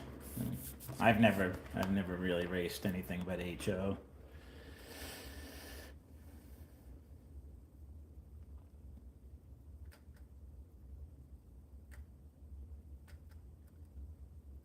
You know, Machine, it's funny. I texted that to my buddy. The penalty box, it's called, that Viper is putting out. And you know, it's funny because my group here that I race at my house, we never have enough guys to do lane marshaling.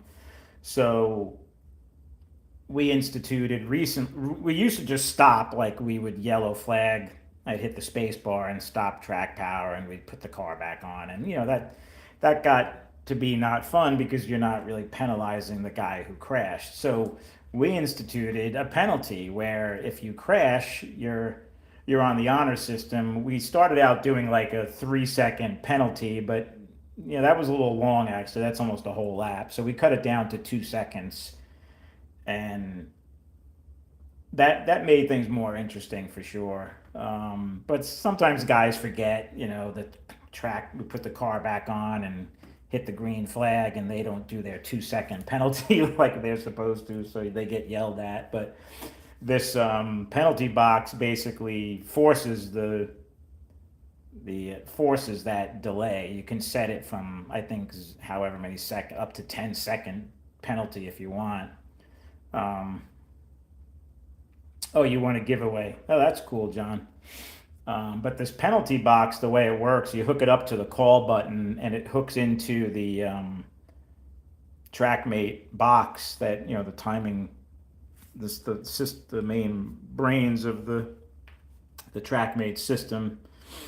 And when you hit the call button, everybody still has power. Your car crashed, so you came off the track. You hit the call button. Everybody still gets to race for whatever time you set that penalty box to. Then the power goes off for everybody. So they've advanced 3 seconds, however many seconds you set the penalty for. Then when you put your car back on and you do a green flag, everybody starts. So it's kind of the opposite of what we're doing. We stop power and put the car on right away and then start up again, and you're supposed to give your penalty after you've put your car on. The Viper system does it like before. Yeah. It's kind of cool. It's like $110 though. I don't know. I mean, if you never have enough lane marshals, it's kind of a cool little thing to have if you have a system if you have a Viper track. But yeah, crash and burn is, unless you're a good racer though, that the race could be over pretty quick. And at the rate that my guys crash, they'd be out of the race pretty quick. But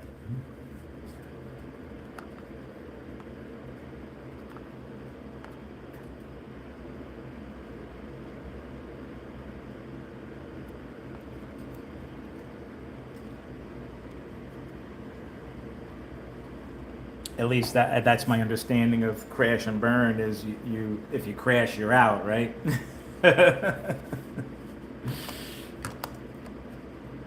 Though, I think we should, the guy Vinny who's been racing with me, he mentioned doing crash and burn, and I was like, I'd be willing to try it because I know I can keep my crashing down. But the other guys it'd be interesting to see how it forces people to really slow down and try and not crash. It'd be fun, I like trying different things. I like having enough lane marshals and not having to worry about it, but having lane marshals adds a whole element too, because you got guys that are not very good lane marshals that end up knocking cars off while they're trying to. Everybody does it. I've done it myself. So I get more stressed out lane marshaling than I do racing because I don't want to knock somebody off accidentally.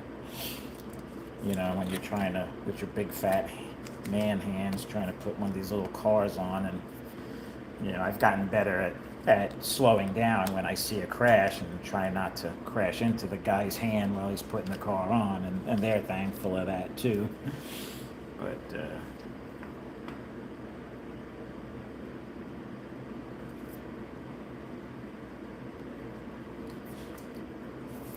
all right, so the red and blue cars are running pretty darn good. I'm gonna work on these other two probably during the week.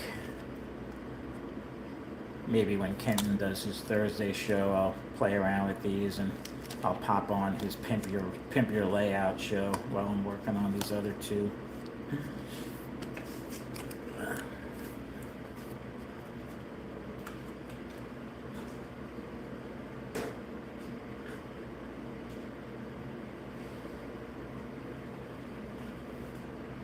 But I've been on for over 2 hours now, so I think I'm going to clean up and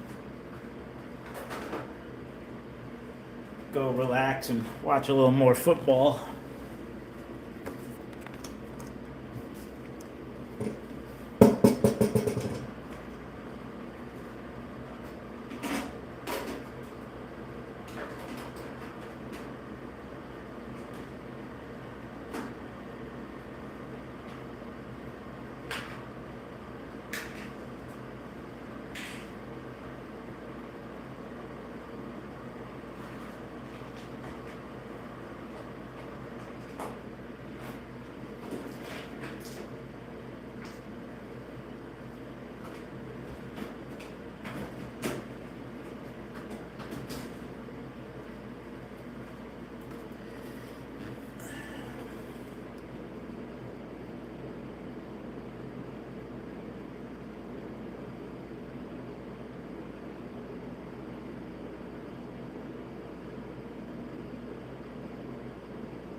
That's cool, John, that you and your son race like that.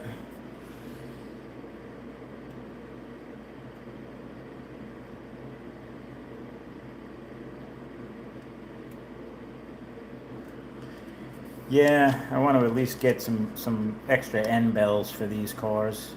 I mean, I think we saw firsthand how if the end bell and the brushes are off on these end bell type cars, it really makes a huge difference in how the car runs. I mean, I think anybody that works on Viper or Fusion, any kind of end bell type car knows that, but you know, when you actually see it, like just putting that other end bell in that car, that blue car, made a huge difference. Thanks, Mike. Yeah, I was going to say on the larger scale, though it's interesting, at the Vero shop, the larger scale does better than HO. He draws way more business for the larger scale. He never gets enough guys out there to do HO races at that track, but I'm an HO guy. I don't have any plans of venturing into the larger scale. You know, these little HO cars keep me busy enough, that's for sure.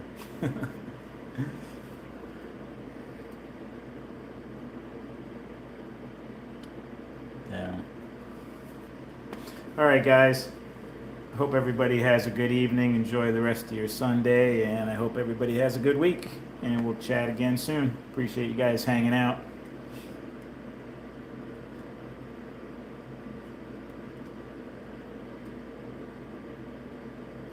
Yeah, you could definitely do a lot of layouts with the AFX track or Auto World track. But all right, guys, have a good night.